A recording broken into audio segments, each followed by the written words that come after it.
as short and sweet as I can. Basically in this video, just going to go over what I did in the 2 to 3 months prior to running 3-minute PB at Southend Half.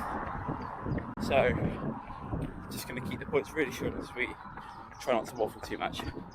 Hopefully these tips, or what I did, might be able to spark some idea in you guys, and maybe that can help you along your way, whether that's half marathon training or just anything you're trying to put yourself towards. Probably the earliest point I started properly training at my half was around the time of my Newport marathon. This is when I started working with a coach to try and not only recover from Newport properly, but also be able to build into Southend, which was the main goal. And I just found working with the coach really helped me stay much more consistent, a bit varied, but much more specific to my half marathon training. It's just been really nice to have someone to chat to. The second thing was run a marathon. So you might think, what marathon, half marathon, how do they really relate it? So I already had it booked in, so I was always going to do it. I did the Newport marathon, and basically we just used this as race prep, practicing fueling. My first race back after a long Achilles injury, so it was always nice to get back into the flow of things. Basically the goal of this race was just to put my training and apply it to something. It went really well. Pacing was good, fielding was pretty good. I really enjoyed the race, but as with any race, there were things I took from it which I could apply to Southend.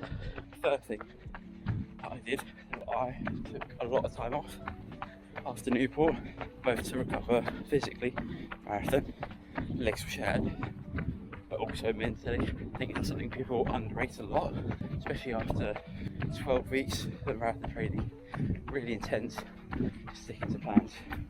You need a bit of time to relax and decompress after marathon. And I think I did that really well. But you just have to trust yourself, you're not going to lose any fitness, and you're going to gain so much mental clarity and also freshen your legs up for your next training. So throughout my training I changed 3 key things, and that's what I'm going to cover. I'll go through everything a little boring. But the 3 key things. First thing that I changed was midweek long runs. 12, sometimes 14 miles, so it's like 2 hours on the legs, and felt like it really improved my fitness. Luckily, as I'm a uni student, I'm able to do that. Obviously, I know many people don't have that luxury, but as I had the chance, it was a no-brainer to put it in the training plan, and I really enjoyed those runs. For the second thing I did differently, it's a really weird one. I realised in my marathon training, I never ran on tired legs. So, and that's quite weird for marathons, because you think you're doing a lot of high mileage, you're going to be fatigued, but never felt it. But for this training plan, that quite a lot of my running was on tired legs, whether that's days after sessions, days after long runs, or just the cumulative fatigue of training. That was really, I felt that was really beneficial, because when I became tired in those long runs, those training sessions, it meant I knew how that felt, and I was quite used to that feeling of just pure fatigue. My third key training point, as I said, kind of links back to the last one. After long runs, I would go out for a run up the day after. So often that would be like 7-8 miles. You might think, oh god, you need to be resting, right? You need to get that recovery in your legs. But often I've found that running the day after can actually loosen up your legs a lot more. Because if you don't run, if you sit around recovering, then your legs go really stiff because you're not getting that blood flow to them, and it's actually harder to recover. So get out for a little run after your long runs, whether that's 2 miles, 3 miles, 1 mile. Just get out, get your legs moving, really low intensity, just keep them ticking over. Right, next one, really short and sweet, fueling. Fueling is absolutely massive. That includes caffeine, or start taking in before runs, gels, fueling in the morning, as I found in my longer runs, that I would actually struggle to get the food down. So I did a lot of practice on long runs with my fueling. I felt like my gut was getting used to it. I felt like I was able to utilise the fuel better, whether that's probably mentally, but that's still a useful thing, and it really just helps you prepare. My next key tip, I genuinely think was one of the best things, one of the most important ones, and it's as simple as entering a race beforehand, before your key goal race. This is so good in many ways because first you get to practice in that race environment, that stressful morning where your stomach doesn't feel great and you're really nervous, some of the food goes in.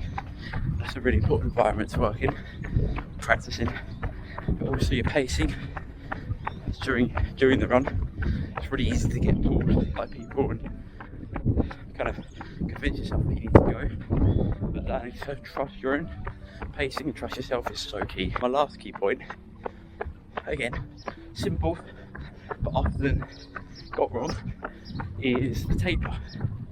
So for a half, probably not training as much, the actual race distance isn't as far, so my taper probably lasted about a week and a half. However, tapering doesn't mean you stop, it just means you reduce the load, the overall load, but often keeping the speed in your legs. Otherwise you'll get to the race day and you feel really, really tired and a bit sluggish. So keeping that in there, you want to make sure your legs stay nice and loose. So maybe it means reducing your 5 mile runs to 3. But that speed session you keep in there, like maybe just reduce the amount of reps you're doing or the amount of distance you're covering. Because especially in the taper you have to find ways to keep yourself busy that isn't just running, because while that time you're just trying to take the stress off your body and let it soak in without training. I think the key point I want to get across in this video is that you don't have to have amazing equipment or gadgets or a lot of money to spend. It's the bread and butters of training is what's going to get you that PB. It's not the massage gun, the ice bath, the sauna. It's going to be getting up your runs, staying consistent, using these tips, and building up that mileage in your legs. That's your 90%. Everything else is the ice on top, the 10%, or even the roll percent really. Make use of what you can. And that is however many things I said. I don't know. Hopefully it was short and sweet. Hopefully you can find something useful from it. Whether it's one bit, hopefully get it up in some way. And if you guys have any other tips or things that you did that you found useful, make sure to put them below in the comments. Help everyone out. I might need them. You never know. Yeah, I'll stop waffling. I'll let you go. Hope you enjoyed the video, and I'll see you in the next one. Bye.